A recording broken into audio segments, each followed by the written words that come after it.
Now I request Ines, poster number 162, to start the presentation.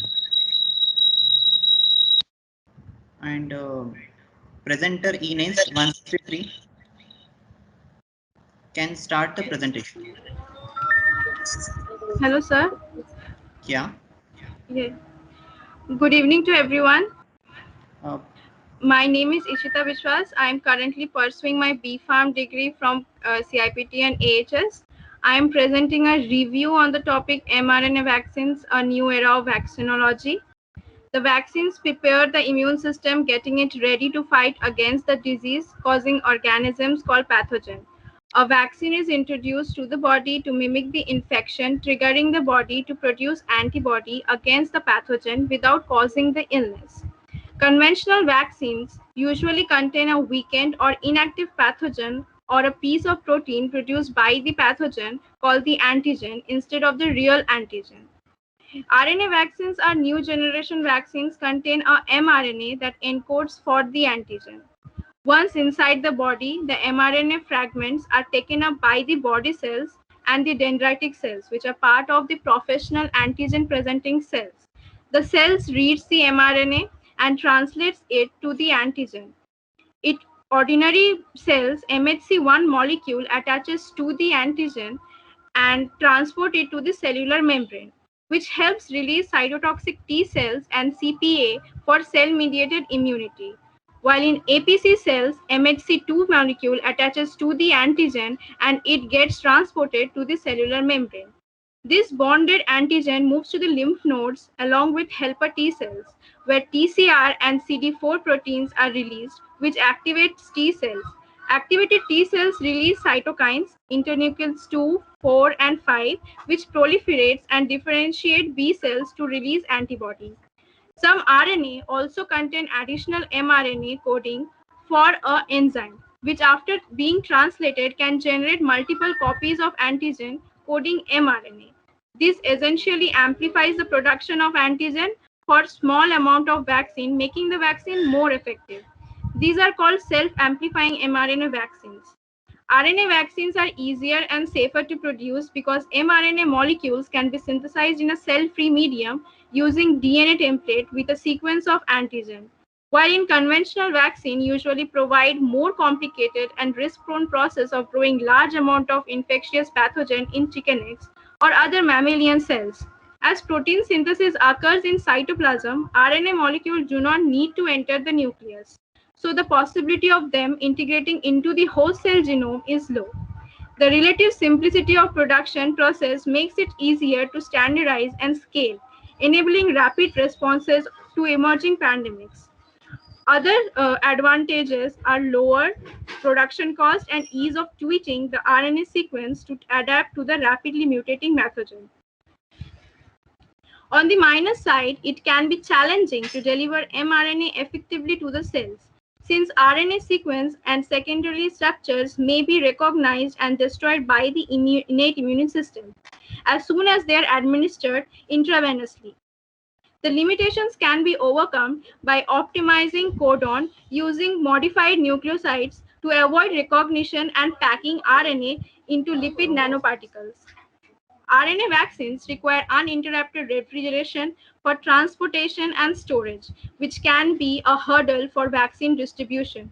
Research is ongoing for preparing thermostable vaccines. Thank you. Now evaluator can start the evaluation.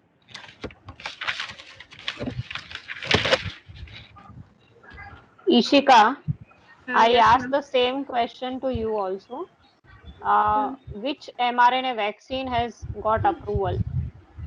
So, ma'am, Pfizer vaccine, Pfizer and Moderna. Okay.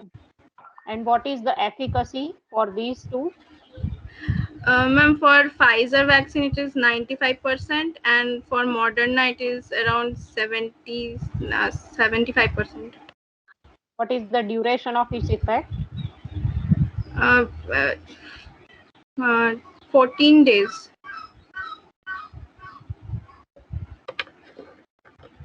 Hello, ma'am. Hello. Yes, ma'am. I did not hear it. Yeah. Can you Ma'am, repeat that, sir? after the first dose, in 28 days, both the vaccines are again given, and the activity is seen for 14 days. What is the duration of its effect? Means how long it will provide protection against infection? Ma'am, it's 6 months. Is there any study which says 6 months? Ma'am, I'm not sure. Okay. How this mRNA can be delivered in the Uh, body? What are different um, systems? yeah, ma'am. For this Pfizer and Moderna, they use lipid nanoparticles for delivering the vaccines. For AstraZeneca vaccine, they use AstraZeneca DNA vaccine, but it uses human, sorry, chimpanzee adenovirus for delivery mechanisms.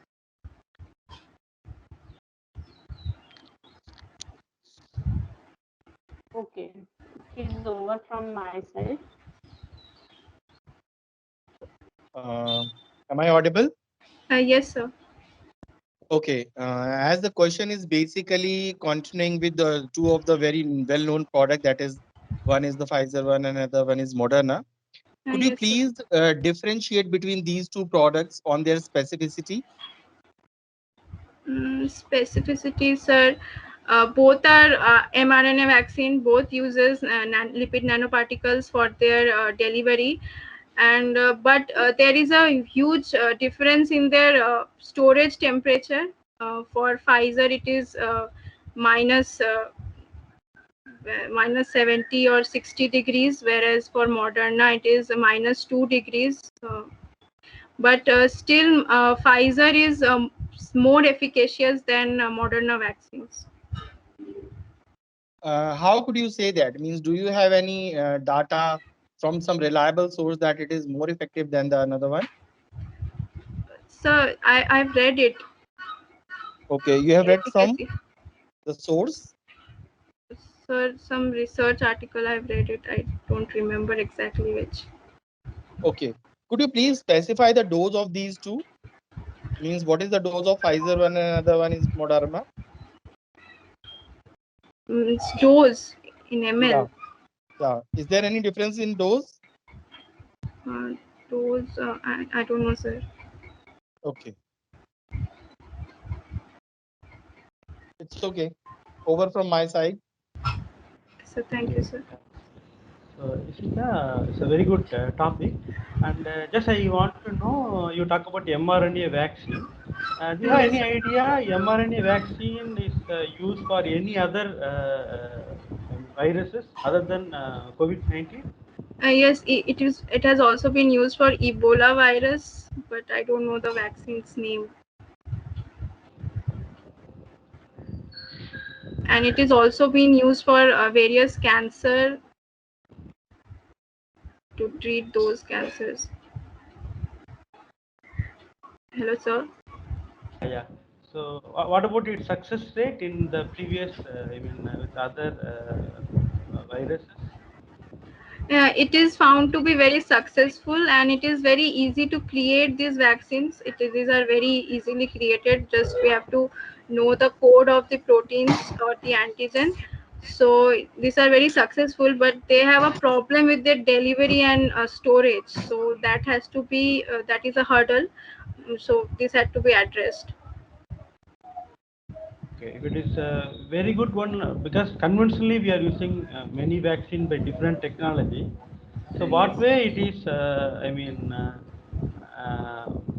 advantage over the conventional technology?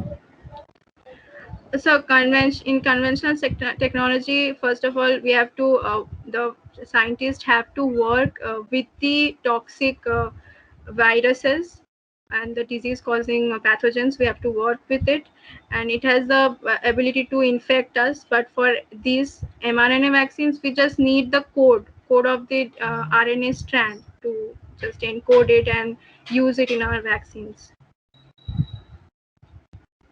Okay, okay, thank you. Thank you, sir.